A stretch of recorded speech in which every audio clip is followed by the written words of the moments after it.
Assalamualaikum warahmatullahi wabarakatuh, sahabat Bani Latif. Di balik perjuangan Islam dalam berdakwah, ada beberapa nama besar jenderal muslim yang sukses memimpin umat Islam menghadapi lawan-lawannya.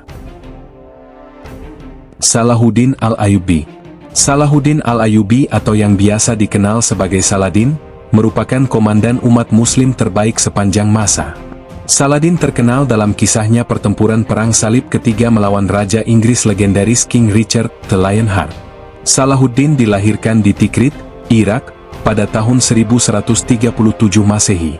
Pada tahun 1169, Salahuddin diangkat menjadi kepala pasukan militer Muslim di Mesir. Pada bulan Oktober tahun 1187, Salahuddin Al-Ayyubi berhasil membebaskan Yerusalem dan memenangkan pertempuran Perang Salib dari tentara Salib King Richard.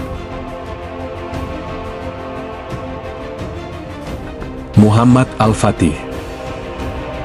Jenderal Muslim berikutnya merupakan seorang legenda perang yang telah menaklukkan Konstantinopel dalam usianya yang masih relatif muda, yakni 21 tahun. Jenderal Muhammad Al-Fatih juga dikenal sebagai Sultan Mehmed II yang mempunyai taktik dan strategi yang hebat dalam peperangan. Kecerdasannya dalam memimpin pasukannya serta pencapaian besarnya membuat beliau mendapat julukan Sang Penakluk atau Al-Fatih. Sejak kecil Muhammad Al-Fatih sudah menghafal Al-Quran 30 juz dan mempelajari hadis-hadis, ilmu fikih, matematika, ilmu falak, hingga strategi pertempuran. Dan dia berhasil menaklukkan Konstantinopel. Hal tersebut menandakan bahwa abad pertengahan telah usai. Al-Fatih mengepung wilayah darat dan laut Konstantinopel dalam 50 hari dan menurunkan 4 juta bala tentaranya. Pasukan ini berhasil menyeberangkan 70 kapal perang melewati belantara hutan dan menaklukkan Konstantinopel sehingga beliau mendapatkan julukan Muhammad Al-Fatih atau Sang Penakluk. Khalid bin Walid. Dalam sejarah Islam di zaman Rasul, ada salah satu sahabat yang paling terkenal sebagai jenderal perang terhebat yaitu Khalid bin Walid. Meskipun perjuangan yang dilewati cukup berat, tapi kejayaan Islam mampu diraih oleh kepemimpinan yang dipercayakan Nabi Muhammad kepadanya. Bahkan dalam sejarah Islam, jenderal yang tak pernah mengalami kekalahan dalam perang ialah Khalid bin Walid. Sampai-sampai ia mendapat julukan pedang Allah yang terhunus.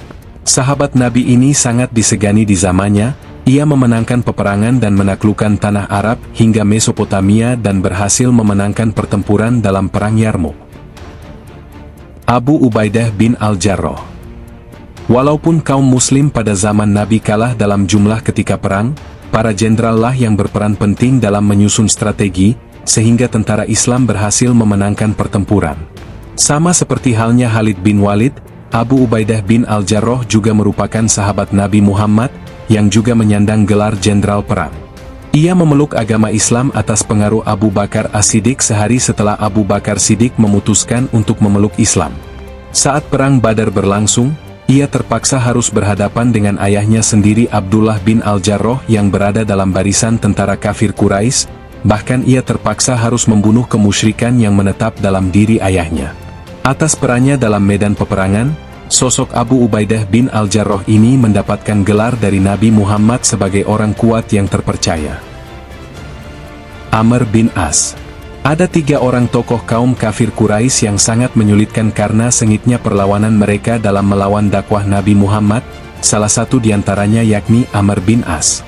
Amr bin As diberi jalan oleh Allah dan menerima rahmat, sehingga ia beralih ke dalam jalan kebaikan dan memeluk agama Islam. Amr bin As pun beralih menjadi seorang muslim pejuang serta menjelma menjadi seorang panglima perang yang gagah berani. Atas pencapaiannya yang gemilang, para sejarawan muslim menyebutnya sebagai pembebas tanah Mesir. Dengan panji-panji Islam yang di belakangnya ia berhasil membebaskan daratan Mesir dari perbudakan dan penindasan 2 kerajaan besar yaitu Imperium Persia dan Romawi. Ia bukan hanya sebagai panglima perang yang tangguh sebagaimana sahabat Nabi Muhammad yang lain, namun ia juga merupakan seorang diplomat yang handal, sehingga akhirnya ia menjabat sebagai gubernur di Palestina, Yordania, dan Mesir. Tariq bin Ziyad. Tariq bin Ziyad diakui sebagai komandan muslim terbesar sepanjang masa serta penakluk daratan Spanyol. Invasi ini dimulai pada saat Tariq bin Ziyad mendarat di Spanyol dengan 10.000 pasukan, dan memerintahkan pasukannya untuk membakar seluruh kapal-kapalnya. Seluruh pasukan tentara Muslim mematuhinya tanpa ada keraguan dan pertanyaan, meskipun mereka tahu pasukan musuh berjumlah 100.000 pasukan yang berarti 10 kali lipat dari pasukan Muslim. Walaupun kalah jumlah pasukan, namun tentara Muslim mampu memenangkan pertempuran dengan cemerlang, di mana Raja Spanyol yaitu Raja Roderick terbunuh dalam peperangan tersebut. Selanjutnya Tariq bin Ziyad dan pasukan Muslim menuju Spanyol dengan membawa 18.000 pasukan tentara.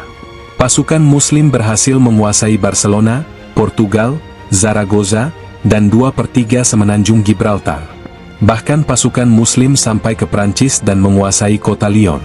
Hal tersebut menjadi awal kekuasaan pemerintahan Muslim di Spanyol hingga tahun 1492.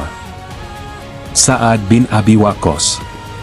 Salah satu jenderal pejuang Muslim paling tangguh dalam membela dakwah Islam ialah Sa'ad bin Abi Waqqas. Sa'ad bin Abi Waqqas masih memiliki kekerabatan dengan Nabi Muhammad SAW. Dia merupakan paman sekaligus sahabat Rasulullah. Sa'ad bin Abi Waqqas terkenal dengan anak panahnya yang tidak pernah meleset dari sasarannya. Sa'ad bin Abi Waqqas satu-satunya sahabat Nabi Muhammad yang dijamin masuk surga dengan jaminan kedua orang tua Rasulullah. Dalam sejarah Islam, Sa'ad bin Abi Waqqas dikenal sebagai panglima perang yang memimpin pasukan Islam dalam perang Qadesiyah melawan kaum Majusi Persia. Atas izin Allah, dengan pasukan yang hanya berjumlah 3.000 pasukan ia dapat mengalahkan pasukan Majusi Persia yang berjumlah 100.000 pasukan. Itulah tadi sejumlah jenderal perang Muslim terbaik sepanjang sejarah yang telah memperjuangkan umat Muslim dalam meraih kemenangan dan kejayaan. Wallahu a'lam bishawab.